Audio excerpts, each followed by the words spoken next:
Hello there, welcome to the Football Bloc. My name is Brandon, and today I'm going to give you my official predictions for the 2026 World Cup. So if that sounds interesting, let's hop right into it.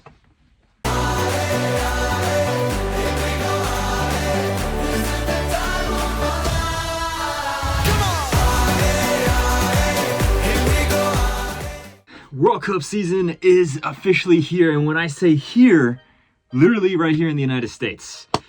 I am so excited for this upcoming World Cup. I can't believe that it's been 4 years since the last one. Technically 3.5 because it was in the winter.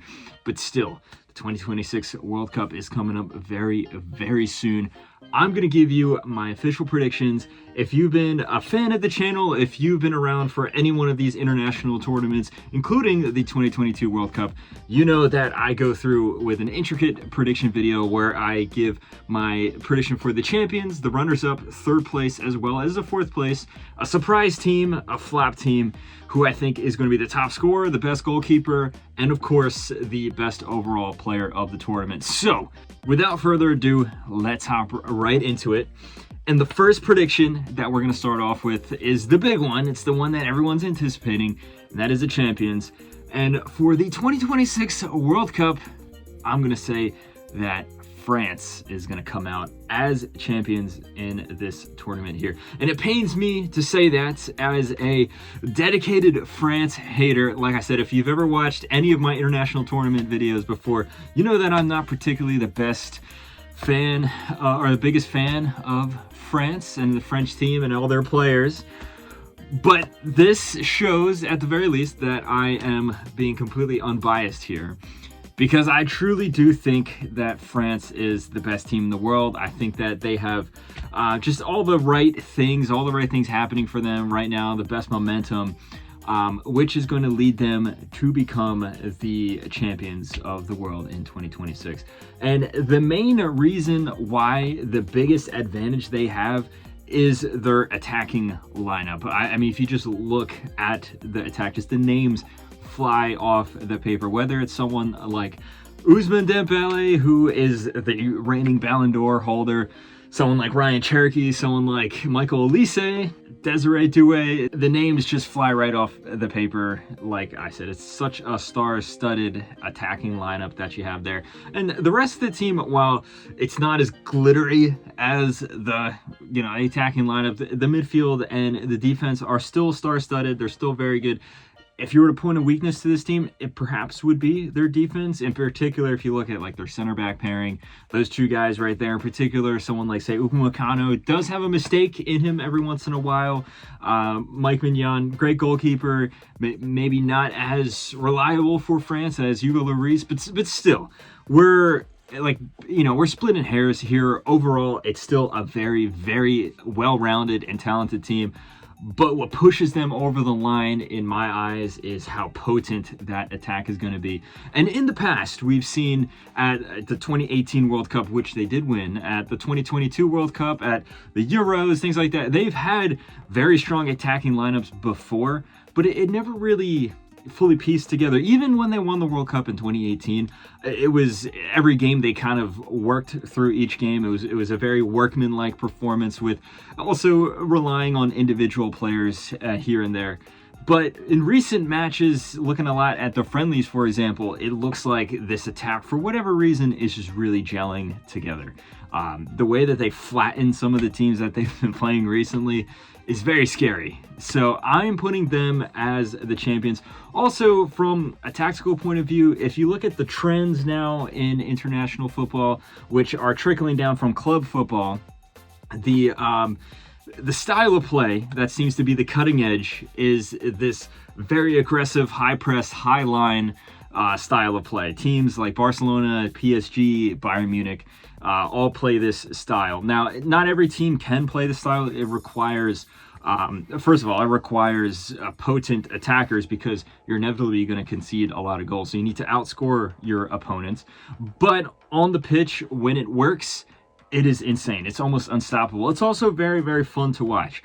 I think that France is going to employ this style very, very effectively, and I think it's going to define an era. So for the 2026 World Cup champions, unfortunately, I'm saying it's going to be France. Now for the runners-up, I have a bit of an odd choice here, and I'm going to say Argentina. And it's an odd choice in the sense that it's a replay of the final from 2022, just flipped in terms of who is finishing at first, who is second. And then also, obviously, there's been this rivalry that's been developing between France and Argentina. And it almost seems like a little too fantastical to say that the final is going to be Argentina and France yet again, but this time France is going to win. And as someone that a lot of my favorite players are Argentine, I'm a huge Messi fan. You might think it's odd that I'm saying that Argentina is going to get all the way to the final, but not win. But the method behind the madness is partly because if you just look at the bracket, I think Argentina has a relatively easy path up into, say, the quarterfinals. And then also, I think Argentina, while they have declined a little bit, some of the players that they're bringing to this tournament aren't nearly as good as they were in 2022. They still have a very well-rounded team, but the main thing is this experience that they have. And we saw this plain as day at the 2024 Copa America, where I thought they didn't really play that well. It wasn't a very exciting output from the Argentine national team there. Yet they just did the right thing in every single game, and then they ended up as champions. They never really seemed that they were anxious or paranoid that they were going to lose. They looked like they were guaranteed a win in every single match. That's how they played. And of course, why wouldn't they be? I mean, they won the 2021 Copa America, they won the Finalissima, they won the World Cup, and now they won another Copa America. Flew through qualifying. This is one of the most experienced teams of all time in terms of this dynasty that they created. And for the most part, it's the same selection of players. Of course, one or two guys have left or retired or phased out, and then one or two other guys have been phased into the team. But it's still largely the same player, and obviously it's the same manager. You have Lionel Scaloni, who is arguably the best manager in international football, I would say. But then you might ask, well, if they're so good, how come they're not going to win the World Cup yet again? And I think it's for all the reasons that I mentioned in the previous category, and that's more so just France is that good. It's not that Argentina is lacking in any major sense. I just think that when it comes to that final, if this hypothetical matchup, of course, I think France is going to have the edge. There's also, you could say, there's this feeling of a rivalry developing. There's a chip on their shoulder. But if it's Argentina-France in the 2026 World Cup final, hopefully it's as good as it was 4 years ago. And of course, I'm going to be rooting for Argentina in that final. But if my prediction comes true, I will not be a happy camper come the World Cup final in July, as I think Argentina will be finishing as runners-up. There's also the Messi factor as well. You have to look at players like, say, Messi and Di Maria, two of the most clutch players in that team. Di Maria obviously has retired from international duty, and Messi is still, he's still Messi. He's still, in my eyes, the best player of all time. But you do have to say he has declined over the past 4 years. He's also not as important to this Argentina side, at least from a tactical perspective. It'll be interesting to see what version of Messi shows up at this World Cup. Obviously, he was fantastic for Inter Miami in the most recent MLS season. But he is playing for Inter Miami in the MLS. And also, you have to say, he wasn't really that good at the 2024 Copa America last time we saw him in an international tournament. So that does play a role as well. I think that just the fact that Messi isn't as good as he was 4 years ago plays into why I don't think Argentina have enough to win back-to-back. Now, for the bronze medal, third place, we have Spain. I think Spain obviously are one of the best teams in the world. They just won the Euros in 2024. They got to the Nations League final. One of the most star-studded midfields in the world. One of the most star-studded squads in the world. Probably the most well-rounded as well. Like, you have to say, okay, maybe France has the best attack, but Spain overall, I think they have a better midfield and a better defense than France. But the thing about Spain is, I think that you can poke some holes in this team. And that's largely because of some of their talented players, which have in some sense, declined since the Euros. They were fantastic at Euro 2024, but major pieces of that team are not going to be here, or at least they're not going to be here in the same sense as they were those 2 years ago. Rodri, obviously, he's still kind of recovering from that massive injury that he had at the end of 2024. So even if he is fully fit, just form-wise, what type of player are we going to see at the World Cup? And he was crucial to Spain's win there. Dani Carvajal is not going to the World Cup. There's some concern about Nico Williams, and then on the other side of the wing you have Lamine Yamal, who is going to be the star of this team, but he himself is coming back from an injury. Looks like he'll be in the squad, but again, what version of Lamine Yamal will we see? And those are three major parts of that Euro winning team, whether it be the leadership from Carvajal morally, and also just he was fantastic on the pitch that tournament. The leadership on the pitch from Rodri, how good he was as the general of that midfield, and then the attacking output from those two players on the wing there, Williams and Yamal. Those are three areas which Spain might not have some of those, or if they do have them, they're not going to be at the same level that they were 2 years ago. And I think that will hurt the team. Obviously, with such a wide talent pool, they'll be able to fill those spots, but I don't think it's going to be enough to bridge the gap and win the entire tournament. And if all my predictions go correctly, they will face up against France in the semifinals, which I think they will lose. But we're going to get on to who I think is going to finish in fourth. I think Spain will have enough to beat that team, giving Spain the bronze medal for the 2026 World Cup. As for the team who I think is going to finish in fourth place, this is a bit of a hot take. I'm going to say Brazil.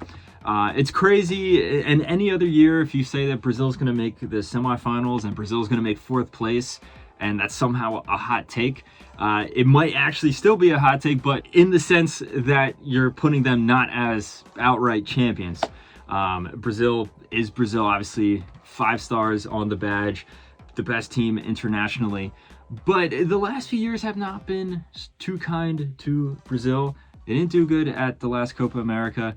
They were awful in World Cup qualifying. Lots of their players have been out with injury. And even still, if you look at this squad right now, it's one of the least talented Brazil squads in recent memory. I would actually say this is probably the worst Brazil team I've ever seen. And then you might ask, why are they making the semifinals, according to my predictions? And a big part of that is the manager. They brought in Carlo Ancelotti, one of the best managers of all time, one of the best managers of this era, at least. And one of the things that he is very good at is man management. He's able to corral all these egos, get them to just play the best football that they can play together without clashing heads. I do think that is the right type of manager that you need for this Brazilian team specifically. Also, I do think that if you look at a bracket, Brazil, I would say, has a good path to the semifinals. Now, if you compare them to the previous 3 teams that I just mentioned, obviously, I do think they are the weakest, which is why I have them in fourth place here. I think that they will lose to Argentina in the semifinals, and then when it comes to the third place match, I think they will lose to Spain, which leads them to grab the fourth place spot at this World Cup. I don't think that this is going to be a fantastic Brazil. I don't think that it's going to be a era-defining team or anything like that, but I think that they will be able to get results. They have enough individual talent on paper, and they will be avoiding a lot of the bigger teams until around the quarterfinals, it seems. And up until the quarterfinals, they will be avoiding a lot of the top tier teams, which will benefit them there. So for fourth place, I'm saying Brazil. Now let's go on to my next prediction, which is going to be the surprise team of the tournament. Every tournament has a surprise team. Every World Cup has a surprise team. If you look at the last World Cup, it was Morocco that made it all the way to the semifinals there. You can also argue that there was other teams there that, kind of sprung up or that exceeded expectations. And a big part of What makes a surprise team is also you have to judge the expectations, what this team's expected to do, and how they outperform that. And my pick for the surprise team for 2026 is going to be Japan. I think that Japan is building up something special for this World Cup, and it's a project that has been in progress for a very, very long time. If you look at the history of Japanese football, ever since the 1990s, they have been getting better and better, steadily better every single year. And you can also track that in their World Cup performances as well. They were a little disappointing at the 2014 World Cup, but in 2018, they were very good in the group stage. They then got out of the group, and then they just narrowly lost to Belgium in the round of 16. In 2022, it was even better. They were in the group of death alongside Spain and Germany. They beat both Spain and Germany, got to the round of 16, and then just narrowly lost to Croatia on penalties. I think that they're going to go even a step further at this World Cup. And a big part of that as well is also just how talented their team is, but more so how well they work together as a group. I wouldn't say that there's any standout world-class players necessarily on this team. They don't have a player that they can just kind of hide behind or put all their pressure on, all the expectations on. But as a result, this is a team that works very good because everyone's kind of at the same level playing field, if that makes sense. But if you look at their momentum, if you look at their recent games as well, they have had some fantastic performances against some big teams. And I think that they are shaping up to do something very, very good at this World Cup. They also have a good path throughout the bracket. It's not going to be super easy, but it's also not going to be super hard. They're not going to be going up against any massive teams early on. I think that they'll make it as far as probably the quarterfinals. So as a result, I think they will be the surprise team for the 2026 World Cup here. Now we have to go on to the inverse of the last category. The unfortunate one, we have a flop team.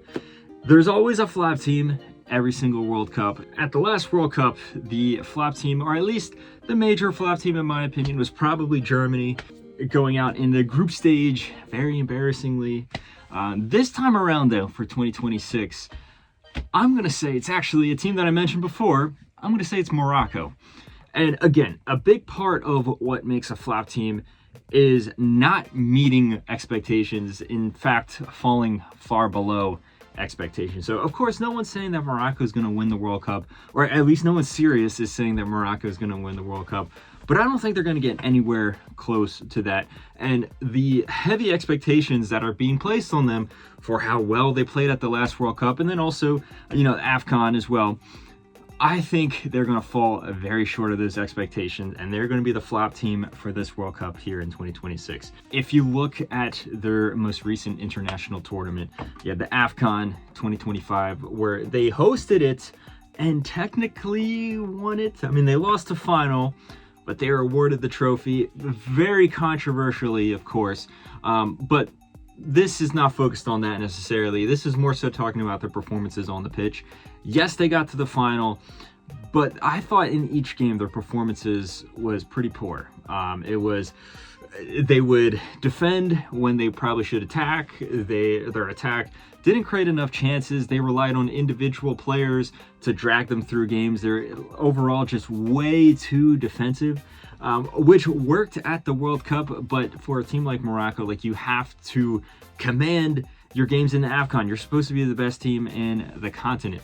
But anyways, that negative momentum that they have, first of all, the manager that they had that brought them to the World Cup semifinals, no longer there anymore. And then also just this whole controversy where I feel like the public perception has turned against Morocco, where initially everyone was surrounding them, everyone was supportive of them, breaking records, being the first African team, the first Arab team to make it to the World Cup semifinals. But now with how many people feel that they robbed Senegal of the AFCON, there's such just negative climate surrounding this team, and I think that will seep into the locker room. I don't think they're going to get eliminated in the group stage or anything like that, but they do have a very tough group as well. It's going to be a trial by fire type situation, And I don't think they're going to perform particularly well in the group. Like I said, they will go out. It's going to be very hard to not get out of the groups here, just considering that with 48 teams, now some of the third place teams can go through. But I don't think that they're going to finish even in second. I think that they will finish behind both Scotland and Brazil. And of course, this plays into what makes them a flop, which is the expectations. Some people are out here saying that they're going to top the group. Most people, I would say, have them second place behind Brazil. I think they're going to be below even Scotland. I think Scotland's going to either grab an equalizer or a surprise win even against Morocco there, which is going to condemn them to a third place finish. And I think they will go out in probably the round of 32, depending on who their opponent is there. So again, not saying that Morocco is in the top tier echelon of teams or anything like that. No one's expecting them to win the World Cup, but it's more so they have this heavy expectation based on how good they were at the last World Cup and how far they went in the most recent AFCON. And I think they're going to fall very short of those expectations. Now for the individual awards, we're going to look at the best player overall, the best goalkeeper, and the top scorer. For the best overall player, I'm going to say Ryan Cherki. Ryan Cherki has had a fantastic season for Man City, particularly over the past few months. And he is a player that's very tricky, very good on the ball, a very creative player, a very good playmaker, and I think that's going to be perfect with this French team. He can kind of just sit in that number 10 role and create chances for one of Dembele or Elise or Doué or any one of these players. He's going to have the entire toolbox at his disposal, the entire arsenal for him to use. I think he's just going to be like basically farming those statistics of assists. He'll probably pop up with a few goals here and there, chances created, successful dribbles, all that stuff. And I think this is all just setting him up to have a fantastic tournament. I do expect him to be a big part of this team. Obviously, that plays into the prediction here. If Deschamps decides to reformat how he lines up the French team, or if as the tournament goes on, he switches up the lineup, obviously my prediction could be completely wrong. He could be, someone that's just coming off the bench or something. But I do expect him to be a starter, and I do expect him to be the most important player for this French team in terms of chance creation. If you look at, for example, how Deschamps used Griezmann in the past, starting off with Euro 2016, but then really into World Cup 2018, and then it was perfected at the last World Cup where Griezmann really was the key to every one of France's attacks. I think Ryan Cherki will be something similar to that, and as a result, he's going to be the best player of this tournament, given that I think France is going to go all the way. Now let's look on to the top scorer. And of course, you can pull out the cliched names. You can say Mbappe, you can say Haaland. I mean, you can even say Messi or Ronaldo. But I'm going with Raul Jimenez, the striker from Mexico there. And the reason why is he's essentially the focal point for Mexico's attack. He is pretty much the only guy that's going to be scoring goals for Mexico, as we saw in the Gold Cup and in the most recent Nations League in CONCACAF. And I do think Mexico is going to have a fairly good World Cup. I don't think that they're going to go super far or anything like that, but I do think that they will do very good in the group stage, and then they will get out of at least the round of 32 based on who they get drawn against. And like I said, their only attacking output is Raul Jimenez. So I think that against these teams in the group stage, where Mexico will, of course, be able to score a decent bit of goals, I think all of those goals will be going to Raul Jimenez. And then similarly, if you look at these other players, you could easily say that Mbappe is going to be the top scorer or something like that. But I do think Mbappe does have a disadvantage where he has to compete with all these other players that I've been naming throughout the rest of this video, all these super talented attackers on France. So the goals are going to be split up between those players there. Versus Raul Jimenez, he's the focal point of Mexico's attack. And also, crucially for Mexico in particular, Raul Jimenez is an incredibly clutch player. I mean, he's proven that throughout his career, if you look at, even now with Fulham or especially with Wolves. But for the Mexican national team, especially since Javier Aguirre has come back, if you just look at how Mexico wins their important games, it's almost always through Raul Jimenez. If you look at, of course, the Gold Cup final, if you look at the Nations League final, if you look at the Nations League semifinals, if you look at the Gold Cup semifinals as well, like, he's always popping up against the biggest games, against Mexico's biggest opponents. So I think he's going to rack up a few goals here and be the top scorer for the 2026 World Cup. Now on to the last category that we have here. We have the best goalkeeper. And this one was really hard to choose, but I'm going to go with Emi Martinez. And this might seem like another odd decision considering that he was the best goalkeeper, the Golden Glove, 4 years ago. And I don't think that Argentina's defense is necessarily as good as it was 4 years ago.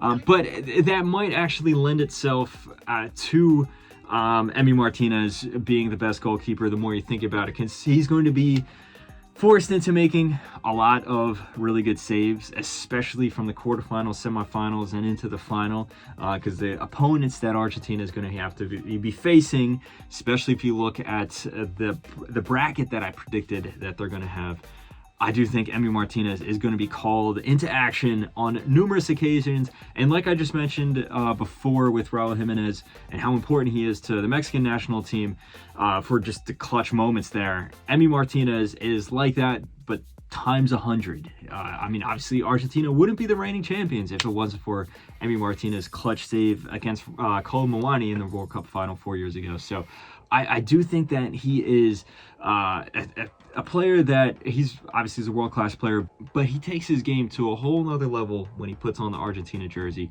And I think that's going to be clear as day here at this World Cup as well. Another aspect as to why I'm putting Emi Martinez as the Golden Glove winner here is also, if you look around to the teams that are going to be going far in this tournament here, you could go with Alisson, but I do think Brazil is going to concede quite a few bit of goals. If you look at Spain, Unai Simon, not the biggest fan of Unai Simon. He does have a lot of mistakes in him, especially in international tournaments. So I don't think that's going to end up well in terms of the Golden Glove rankings. And then, like I said before, I think France is coming out on top of this World Cup, but the strength of their team is their attack, and if they're going to be playing this super high line system, they're going to be conceding a lot of goals. I don't think that is going to be good on Mike Mignon's part as well. So if you look at all the goalkeepers for the teams that are going to be going far in this tournament, I think the best of the bunch, or the most likely to win the Golden Glove at least, is going to be Emi Martinez there. But anyway, guys, that has been my predictions for the 2026 World Cup. Let me know if you agree or you disagree. I have been dropping some hot takes here. Feel free to let me know all your thoughts in the comment section below. Do you think that France is going to win the World Cup? Do you think they're going to flop? Do you think Argentina is going to come back to back? Do you think England can finally win the World Cup? Do you think Brazil can put the 6th star on the jersey? Do you think someone new is going to win the World Cup? Whether it be someone like, maybe the Netherlands, maybe someone from outside of Europe or South America, maybe Morocco, maybe Senegal, who knows? Let me know all your thoughts in the comment section below. Don't forget to like and subscribe, share this video with a friend, and don't forget to follow the Football Bloc on social media as well. But anyway, guys, my name is Brandon. This has been the Football Bloc, and I hope you have a nice rest of your night.